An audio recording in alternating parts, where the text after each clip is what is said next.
What's going on, everybody? And welcome to Shooting the Shit with Ray. Thank you for tuning in. Now, let's just dive right into it. Today, we're going to be talking about feeders. And different states allow feeders and they allow baiting, which is super cool and it really helps your odds. But you have to use it as a tool that helps you, not just, oh, I'm going to put the feeder out and just let it feed at whatever time early, cookie cutter, what everybody else does, and let it do its thing. You need to help you success wise, so let's say you put a feeder out there and you just let it randomly do, put it in the morning, put it in the evening, and just let it do its thing. You're training these animals to this feeder that you're bringing into their environment. So by you bringing this feeder and you putting it out there, you're training them for you to be more successful. So you should use it as such to what time benefits you. It's not always when you talk to many people, the well, as soon as the dawn is there in the morning, have the feeder go off, and then in the afternoon, 30 minutes before dark, have the feeder go off. I personally don't run a feeder that way. I don't like running a feeder that way. I don't agree with doing it. I'm going to tell you why. So, one of my tricks to use this as a tool, because we all work 9 to 5, Monday through Friday. And sometimes we don't have a lot of available time just to go whenever the weather's perfect and the stars align for us to go hunt. So we need everything in our benefit to help us when we're there. So what I do is, you're running a feeder, let's say we're going to talk about the morning right now. So early morning, I'll do a teaser feed right when the sun starts to crack up. I'll do a tease feed. And what I mean by a tease feed is do like a 3 second spurt, 4 second spurt. And that's just to resonate the noise out there to get those deer coming to you. It's just teasing them to start walking your way. And one of the reasons that I don't like doing it right when the sun comes up, because a lot of people do it in that manner. And what happens is they'll eat your feed, boogie on out of there, go to the next person's, and now the deer, your target deer that you're after, now has a higher chance to get shot somewhere else because everybody's on the same schedule. But now if you do it where you do a tease feed, 30 minutes later, you do a real hard feed, you do your real feed session, whatever you put your spin cast at, you do your real feed session, and then 30 minutes after that, you do another little tease, a little longer, but you do another little tease feed. What's that going to do is it's going to keep that animal around your area on your farm longer, and hoping that your neighbors or somebody around you doesn't have that same mentality, and he has it to go off one time. He's sitting there, nothing showed up to the feeder.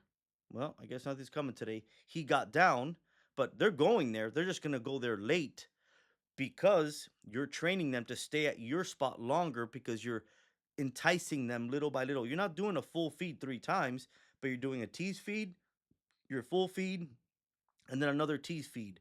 But it keeps them around you and doesn't let them just range out in other places.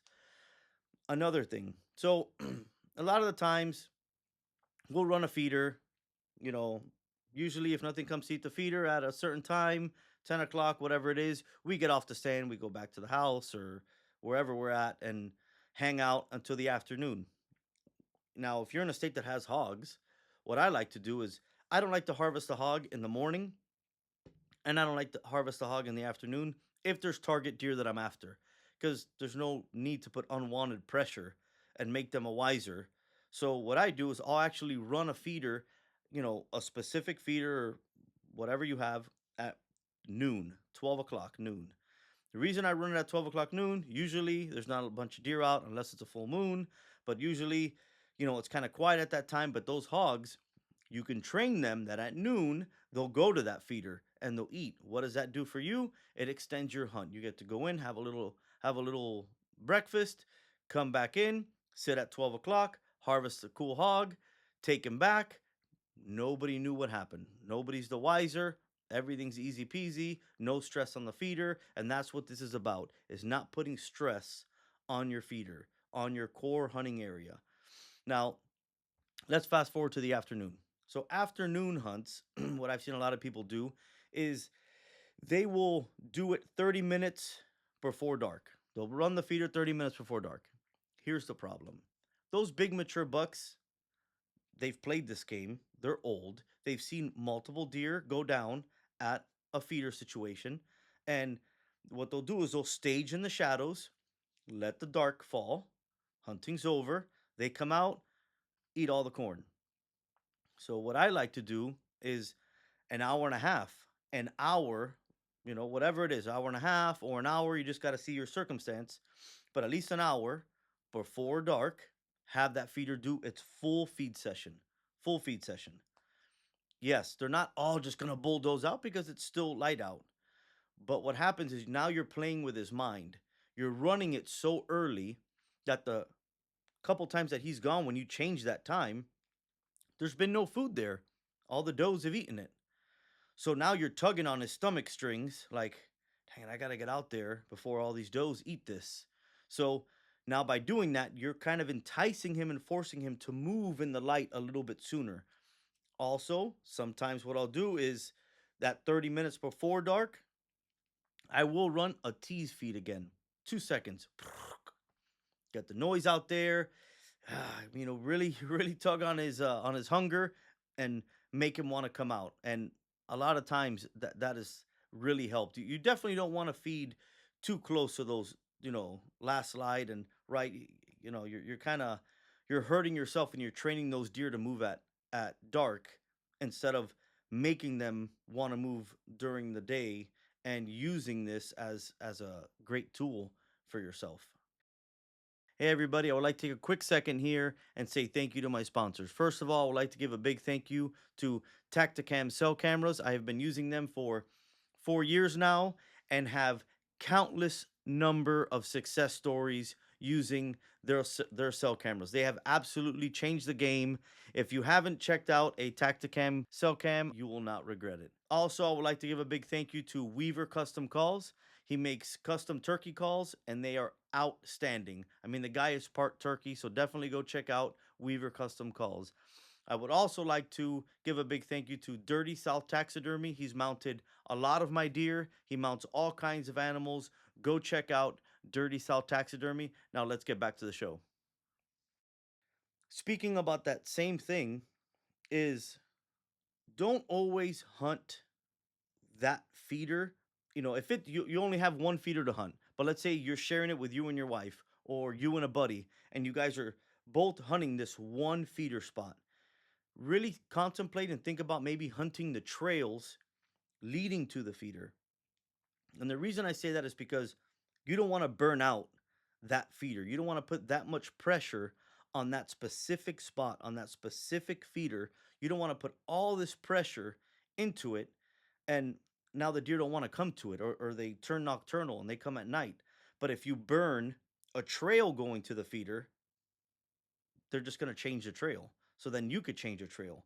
So if you stay 100 yards away from that feeder and just try to pick trails that they're coming on and work those trails and such, you won't burn that feeder out so fast. Now, obviously, if you have a target buck and he's going to the feeder and he's at the feeder and it's the only buck you're probably going to harvest there, well, then, yeah, of course, barrel in there and harvest your target buck because it doesn't matter. After that, you're not going to shoot any other deer off of that feeder. So, in circumstances, when there's a lot of people hunting on a feeder, I tend to back away from the feeder so we don't create a lot of pressure and we can create that kind of protection zone for them and they feel protected. Again, also with the wind, we all know wind is very important, but let's say, this mic is the feeder and the wind is going this way, those deer will usually stage up here and you'll see them deer walk back and forth, back and forth. And what they're doing is they're just wind checking to see what's there. And then they'll come with that wind in their face. You'll see them kind of sometimes even do like a half moon and then commit to it. So, you know, you have to put multiple spots when you're on a feeder and not always on it. Sometimes give yourself some distance so them deer can come in and kind of feel comfortable when they're checking the wind too. So definitely some things to keep in mind there. Another one that at least in Florida we deal with a lot is whether we're gonna tripod the feeder, whether we're gonna hang the feeder. Um, so we have to deal with bears here and we have to deal with hogs here.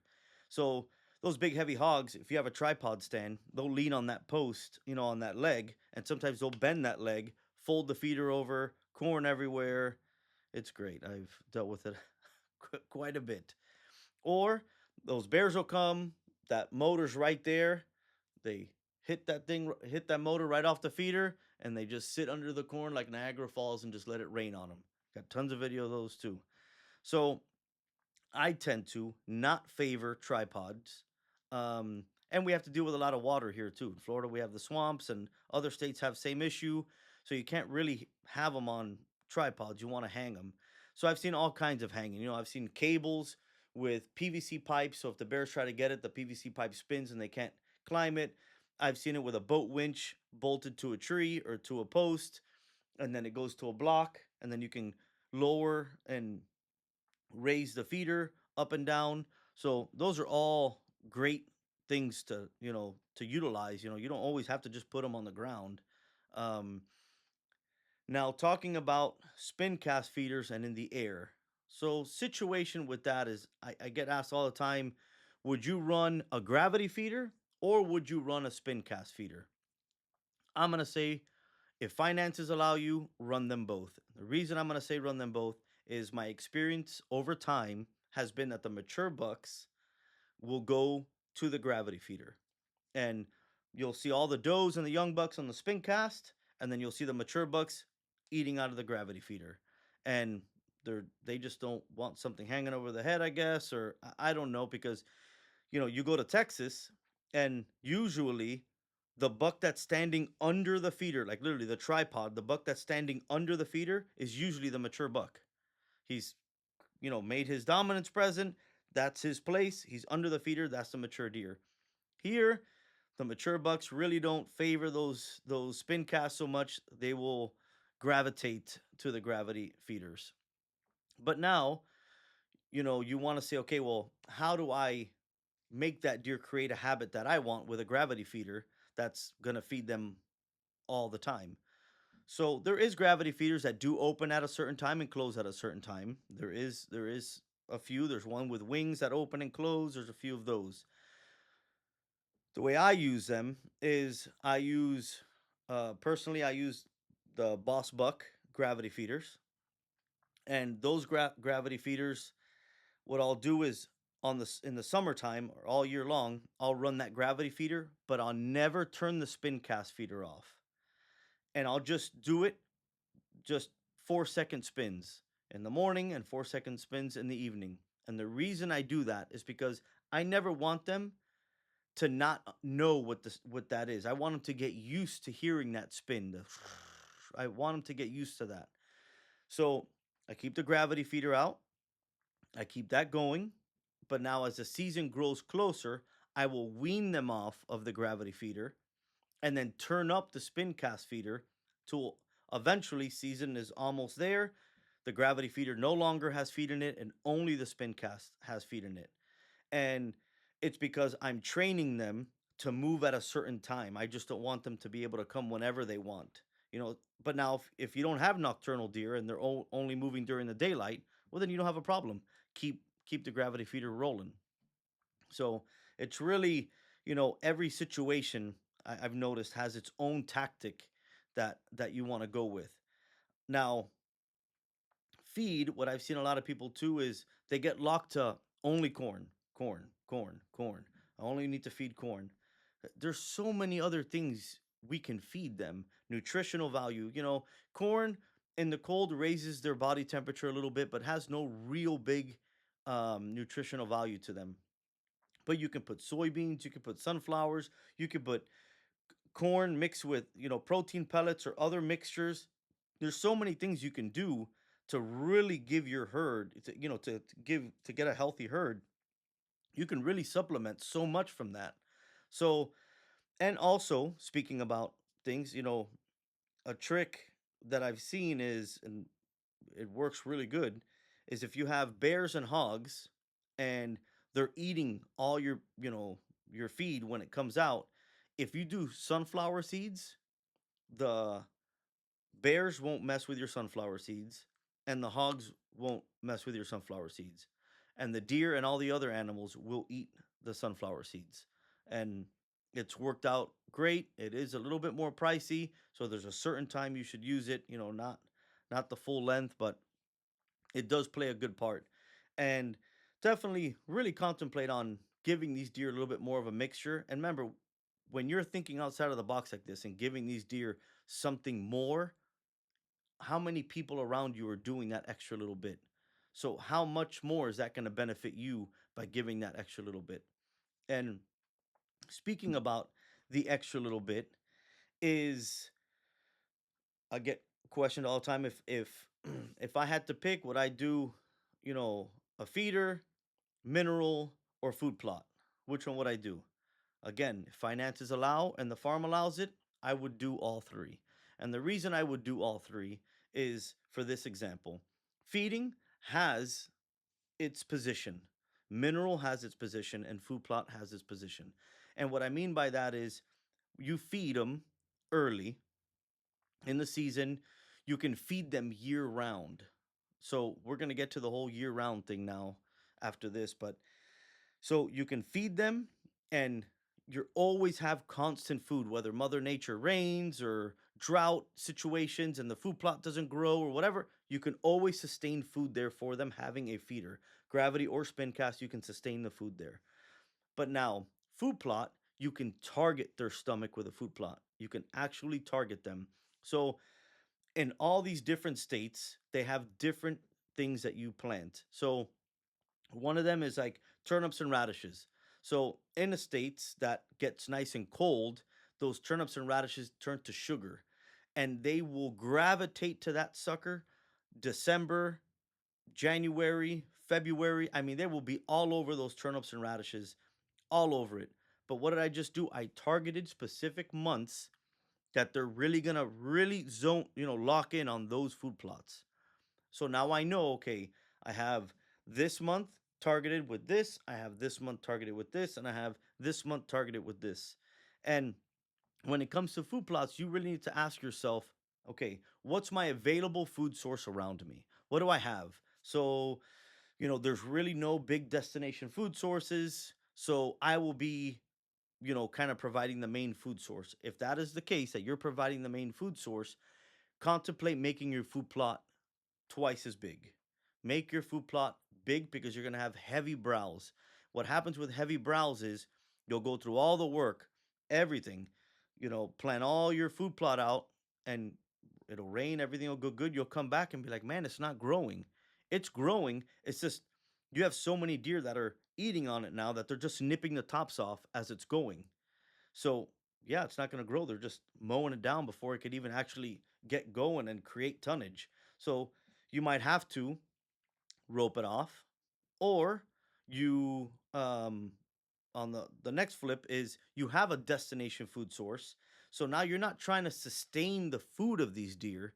You're just trying to give them something different to bring them to you for you to be able to take a shot before they go to their destination food source. You just want them to take a little shortcut, a little exit, stop at your place to have a little quick snack, and then bolt out to the destination food source.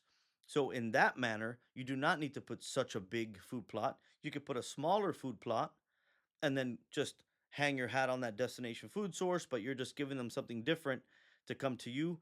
But now, same thing.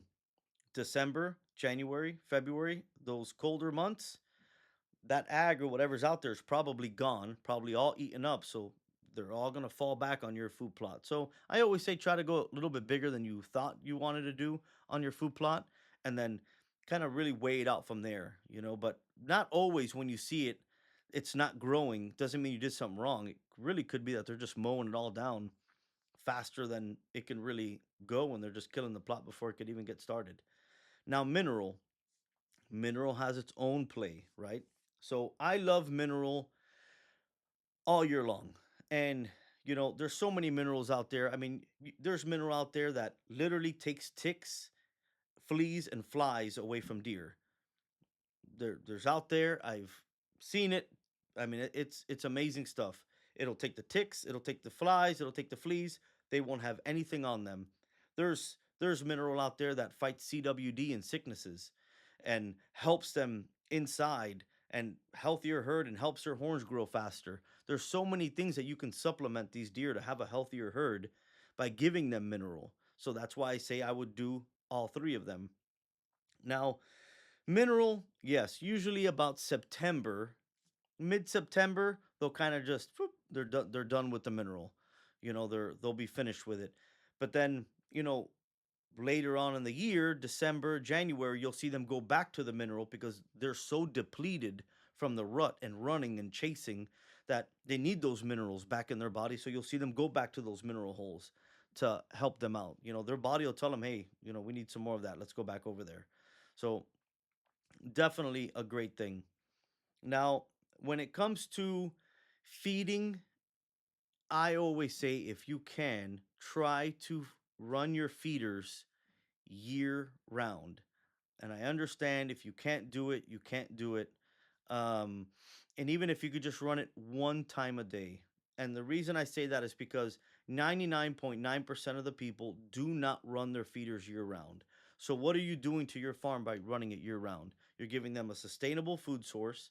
You're having deer that had to come from other places that now may say, hey, we're just going to stay on this farm. So, you increase your deer herd numbers by doing that. And you're creating a spot where they go to all the time, all year long. It's not just new. It's think about it. After that season, nobody bothers them at that feeder.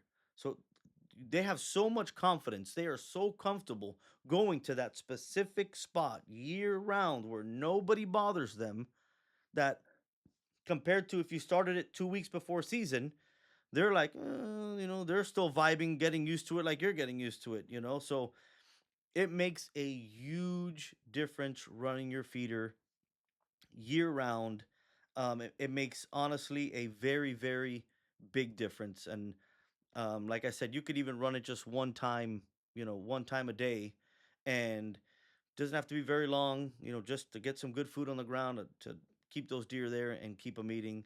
But I hope you guys enjoyed the show.